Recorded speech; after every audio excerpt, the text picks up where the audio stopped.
Hi friends, this is Grishma Nataraj and I am also a motivational speaker, a psychology counselor, an NLP practitioner and also a life coach. साथ ही साथ में मैं tarot card readings भी करती हूँ, therapies भी देती हूँ। आज का मेरा टॉपिक है किसी खुद को किसी से कम नहीं समझना या फिर इन्फीरियरिटी कॉम्प्लेक्स। जी हाँ दोस्तों, आज मैं इन्फीरियरिटी कॉम्प्लेक्स के बारे में बात करने वाली हूँ। यस, बहुत सारी लेडीज़ मेरे पास आती है बिकॉज मैं इस प्रोफेशन में, काउंसलिंग प्रोफेशन में तकरीबन 2 डिकेड से हूँ। और बहुत सारे लोग मेरे, I have gone through different states, different regions से मैं गुजर चुकी हूँ। अलग अलग भ्रांति के लोग मेरे पास आए हैं, अलग अलग वेशभूषाएं थी, अलग विचार थे। और इसी इसमें मैं भी खुद ग्रो हो चुकी हूँ। आज जब पीछे मुड़ के देखती हूँ तो उनके एक्सपीरियंस के ज़रिए मैं भी ग्रो हुई हूँ, और वो भी आज कुछ एक हद तक महिलाएं आगे बढ़ चुकी है अपने लाइफ में। तो प्रॉब्लम्स यहाँ आती है, लेडीज़ को लगती है कि हम हमारे पास एजुकेशन डिग्री नहीं है, या हम प्रॉपरली बात नहीं कर सकते हैं, हमें कम्युनिकेटिव स्किल्स नहीं है, या फिर उन्हें लगता है कि हम प्रॉपर इंग्लिश बात नहीं कर सकते, हम प्रॉपरली कैरी कर नहीं सकते हैं, हम मोटे हैं, दुबले, ये सारी चीज़ें आती हैं। सो आज ये जो टॉपिक मैंने लिया है वो इन्फीरियरिटी कॉम्प्लेक्स का है। फर्स्ट थिंग इज, हम अपने आप को कम क्यों समझना, और अगर हम कम समझते हैं तो वजह क्या है? वजह है कंपैरिजन। यस, जब हम अपने आप को किसी और के साथ कंपेयर करते हैं तो हमेशा अपनी कमियां दिखती है और उसकी अच्छाइयाँ या उसके पॉजिटिव गुण दिखाई देते हैं जो स्ट्रांग होते हैं। कंपैरिजन में वही होता है ना। सो दिस इज रॉन्ग। अभी फॉर एग्जाम्पल मैं कुछ बताना चाहूँगी, दो छोटी स्टोरीज के हिसाब से मैं आपको एक्सप्लेन करना चाहूँगी। कुछ साल पहले जहाँ मैं रहती हूँ वहाँ पे बाढ़ आई थी। एक छोटे से गांव में एक बंदा रह रहा था एंड उसका सब कुछ लूट गया, पानी में बह गया था, थक गया था जाते जाते। He was just crossing, suddenly उसके पैर में कुछ लगा। उसके पास खाने के लिए पैसे नहीं थे, रहने के लिए छत भी नहीं थी। जब पैर में कुछ लगा, उससे लगा उसकी चप्पल टूट गई होगी या पत्थर लगा होगा, नीचे झुका। जब उसने नीचे झुका तो उससे मिला एक वॉलेट, पर्स मिली। उस पर्स में उसने खोल के देखा तो उसमें 2,000 रुपया थे।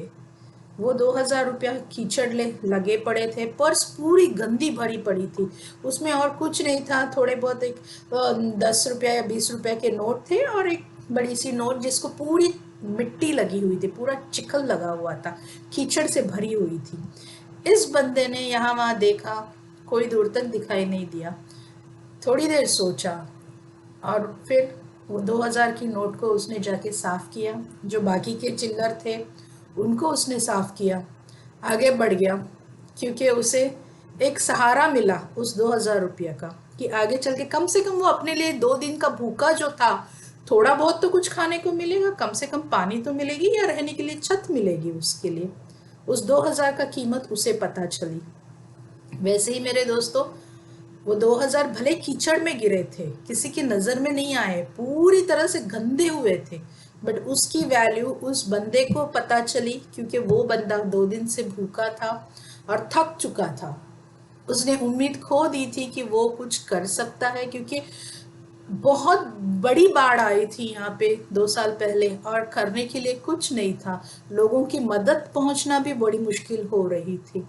उस व्यक्ति ने वो पैसे उठाए और अपने लिए थोड़ा सा खाना इकट्ठा करके किसी तरह एक जगह पहुंच गया जहाँ पे बाकी के लोग थे, जहाँ उनको खाना बिना प्रोवाइड किया गया था।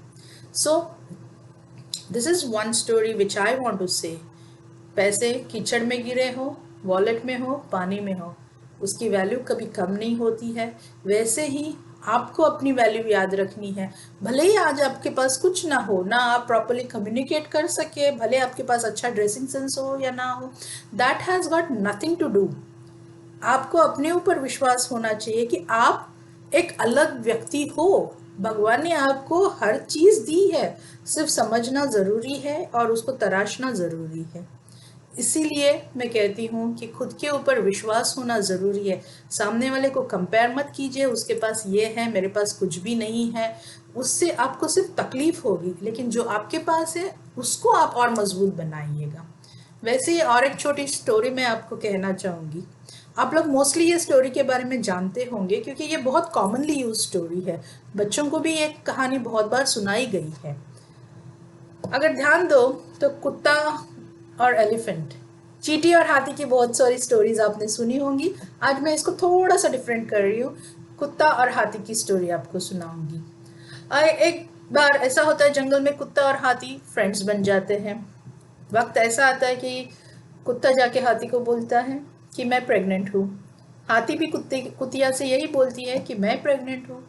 दोनों बहुत खुश होते हैं, अपने अपने रास्ते चले जाते हैं। 4 महीने बाद कुत्ती ने 4 बच्चों को जन्म देती है।